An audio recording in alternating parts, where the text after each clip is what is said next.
کبھی کبھی انسان بہت بے بس ہو جاتا ہے، چاہ کر بھی اسے خاموشی اختیار کرنا پڑتا ہے۔ وہ صبر سے کسی معجزے کا انتظار کرتا ہے، نم آنکھوں سے اپنے رب کی رحمت کا منتظر ہوتا ہے، اور پھر قرآن سے اللہ کا جواب آتا ہے، اور جلد ہی آپ کا رب آپ کو اتنا دے گا کہ آپ خوشی سے جھوم اٹھیں گے۔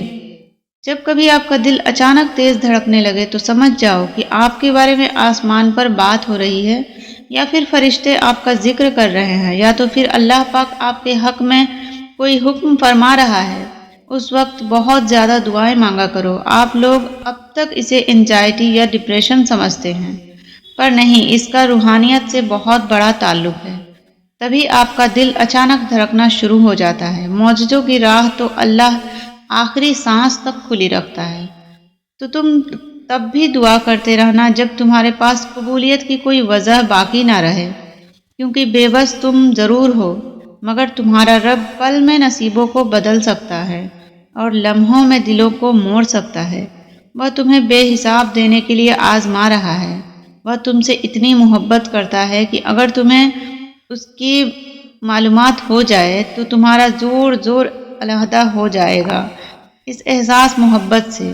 بس تم ایک کام کر لو کہ راضی ہو جاؤ اس کے فیصلوں پر، اس کی سمجھ نہ آنے والی مصلحتوں پر جھک جاؤ اس کی رضا کے آگے، کیونکہ جو جھک نہ سکا وہ کچھ پا نہ سکا۔ اگر خیال اب تک دل سے نہیں نکل رہا تو سمجھ جاؤ اس نے قبول کرنے کی ٹھانی ہے، اور تہجد تک اگر لے آیا ہے تو تمہاری ادھوری کہانی بھی مکمل ہونے والی ہے۔ جب کوئی امید نہ ہو تب زیادہ یقین سے مانگو، کیونکہ معجزہ آپ کے رب کی شان ہے۔ راہ جدا ہو جانے سے مقدر جدا نہیں ہوتے، اور جو اس بات کا یقین رکھتے ہیں اللہ ان کے لیے ایسے وسیلے بناتا ہے جو کسی بھی نظر سے گزرے نہیں ہوتے۔ حالات جب سمجھ سے باہر ہو جائیں تو معجزے بھی عقل سے باہر ہوتے ہیں۔ اللہ فرماتا ہے کہ میں بہتری سے پہلے دیری کرتا ہوں۔ وہ فرماتا ہے کہ میں انہی کو آزماتا ہوں جنہیں میں پسند کرتا ہوں۔ جب تم سجدے میں ہی کئی کئی راتیں رو رو کر گزار دیتے ہو، وہ ہر اس لمحے کا حساب رکھے ہوئے ہیں۔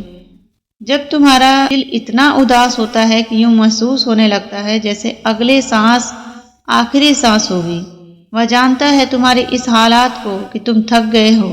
وہ جانتا ہے کہ تم کون کون سی جنگیں لڑ کر یہاں تک پہنچے ہو، اور کتنی جنگیں اب بھی تم میں رواں دھواں ہے۔ وہ شان بے نیاز شہنشاہ تمہیں پھر دے گا اس کی طرف جس میں تمہاری خوشی ہے، انشاءاللہ تعالی۔ ہر چیز کو، ہر فیصلے کو جائے نماز پر بیٹھتے ہیں تو بھاری دل کو خالی کر کے ہر چیز اللہ کو سونپ کر اٹھا کریں، کیونکہ ہر کام اس کی رضا سے ہوتا ہے، تو پھر مستقبل کی فکر کیسی۔ نصیب لکھنے والے کو نصیب کا نگہبان رہنے دیں اور اس کے فیصلوں پر سر جھکا کر اطمینان سے چلتے رہیں، وہ سب ٹھیک کر دے گا۔ اگر تم چاہتے ہو کہ سکون تمہارے قریب ہو جائے تو تم اللہ کے قریب چلے جاؤ اور توکل رکھو، تمہاری ہر مراد، ہر فریاد کا جواب ضرور آئے گا اور تمہارے حق میں آئے گا۔ وہ جب تمہیں خود تک لے آتا ہے تو تمہیں تم تک بھی لے آتا ہے۔ وہ آداب دعا انہی کو سکھاتا ہے جن کے مقدر میں قبولیت لکھ دیتا ہے، اور جب وہ معجزات کرتا ہے ان معجزوں کی شدت کو بھی سن سکتا ہے اور اندھا بھی دیکھ سکتا ہے۔ ایسا کوئی نہیں جو تیرے رب کے لیے ناممکن ہے۔ دعا انسان کو پوشیدہ قوت کا نام ہے۔ جس نے دعا کا فن سیکھ لیا اس سے بڑا خوش نصیب اور کوئی نہیں۔ دعا ایک ایسی انسانی قوت کا نام ہے جو پتھر سے چشمے بہا دے، ایسی قوت جو آگ کو گلزار بنا دے۔ دعا کی قبولیت میں صرف اچھے گمان رکھا کرو اور ہر قسم کے وسوسے سے خود کو آزاد کر دو۔ جب تک اللہ کا فیصلہ نہیں آتا تب تک تم بھی مانگنے سے پیچھے نہ ہٹو۔ کیا پتہ تمہارا رونا اور گڑ گڑانا اللہ کو راضی کر رہا ہو اور وہ بھی وہی چاہتا ہو جو تم چاہتے ہو۔ بالکل ممکن ہے کہ قبولیت کا وقت کچھ ہی دیری کے فاصلے پر ہو اور تمہارا یقین اور صبر اس فاصلے کو سمیٹنے والے ہوں۔ تو پھر چھوڑ دو ناممکن کے قصے اور صرف ممکن کو ذہن نشین کر لو، کیونکہ اللہ کے لیے سب ممکن ہے۔ اگر وہ ناممکن کرنا چاہے، اس کی چاہت کس طرح حاصل کرنی ہے یہ تم بخوبی جانتے ہو۔ تھک جانا برا نہیں ہے، مایوس ہو جانا بہت برا ہے، اور مایوس انسان بس تب ہوتا ہے جب اسے اللہ کی طاقتوں پر، اس کی رحمتوں پر یقین نہیں رہتا، اور ہم مایوس تب ہوتے ہیں جب ہم یہ بات بھول جاتے ہیں کہ جس نے یہ حالات پیدا کیے وہ یہ حالات بدل بھی تو سکتا ہے۔ دیکھو، ہر چیز انسان کے بس میں نہیں ہوتی، بلکہ کوئی بھی چیز انسان کے بس میں نہیں ہوتی جب تک اللہ نہ چاہے۔ مایوس تو وہ ہوتے ہیں جن کے پاس اللہ نہیں ہوتا۔ ہر صبر کی ایک کہانی ہے اور ہر دعا کی ایک منزل بھی ہے۔ یہ نہ سوچنا کہ تمہارا یہ صبر بغیر پھل کے ہی رہ جائے گا۔ کبھی یہ گمان نہ کرنا کہ تمہاری دعائیں ضائع ہو جائیں گی۔ یاد رکھو، جس رب سے تم نے امید لگا رکھی ہے نا، وہی تمہارے حالات کو بدلنے پر قادر ہے۔ دراصل یہ کہانی ہماری یقین کی ہے۔ وہ رب کہہ چکا ہے کہ مجھ سے جیسا گمان رکھو گے میں ویسا ہی ملوں گا۔ اگر تم اپنی دعاؤں میں شک میں مبتلا رہو گے تو پھر شاید ہی تمہاری دعائیں قبول ہوں۔ تم یہ یقین کیوں نہیں کرتے کہ وہ تمہیں کوئی اذیت نہیں دے گا؟ وہ ہر ناممکن کو ممکن کر دے گا۔ جب تک تم یقین نہیں کرو گے تمہاری دعائیں قبول نہیں ہوں گی۔ ہم سے یہ مطالبہ کرتی ہے کہ ہم اس پر اندھا اعتماد کریں، اس کی قدرت پر کوئی سوال نہ اٹھائیں۔ وہ سمندر کے درمیان راستہ بنانے والا رب تمہیں بھی طوفان سے بچا لے گا۔ وہ کشتی نوح کو پار لگانے والا رب تمہیں بھی ڈوبنے نہیں دے گا۔ وہ آگ کو ٹھنڈا کرنے والا رب تمہیں بھی آزمائش سے نکال لے گا۔ تم یقین تو کرو، تم سوال تو کرنا نہ چھوڑو اس کے کن پر، اور پھر تم دیکھو گے وہ سب جو تم دیکھنا چاہتے ہو۔ جب آپ کو یوں لگے کہ آپ اب تھک چکے ہیں اور دعا بھی نہیں مانگ سکتے تو خالی ہاتھ پھیلا دیا کریں، اور آپ کے پھیلے ہوئے ہاتھ اس بات کی گواہی ہوں گے کہ آپ خالق کائنات کے محتاج ہو، اور خالق کائنات تو خاموشیوں کو بھی جانتا ہے۔ دنیا کی نظر سے دیکھو گے ممکن بھی ناممکن لگے گا۔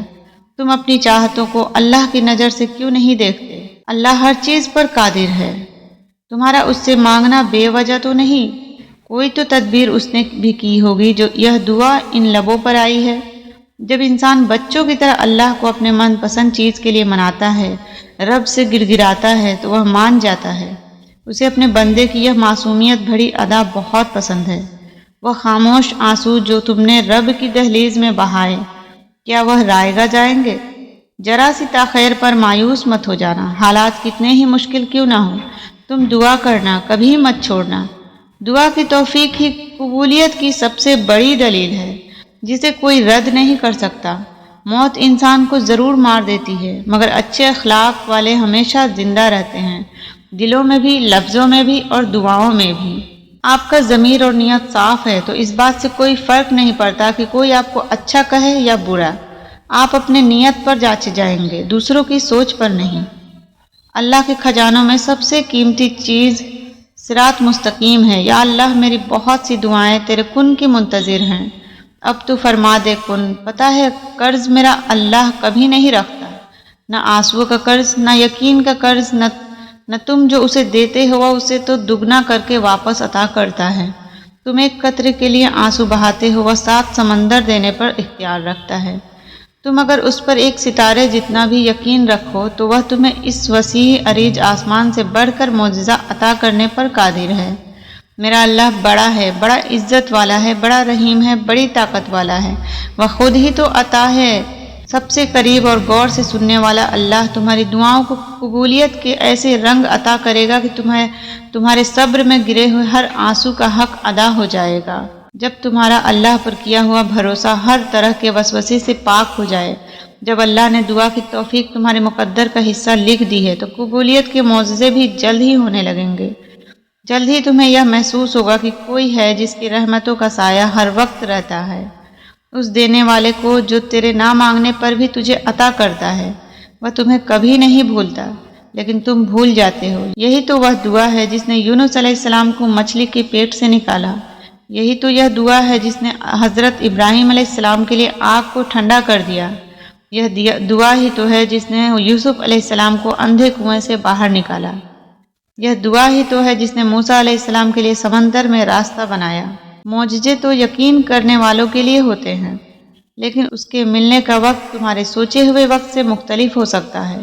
ممکن ہے تمہاری ٹوٹی ہوئی امید اللہ سے جڑنے کا ذریعہ ہو، ممکن ہے اللہ بس کن کہنے ہی والا ہو، اور تمہارا ادھورا قصہ مکمل ہونے والا ہو۔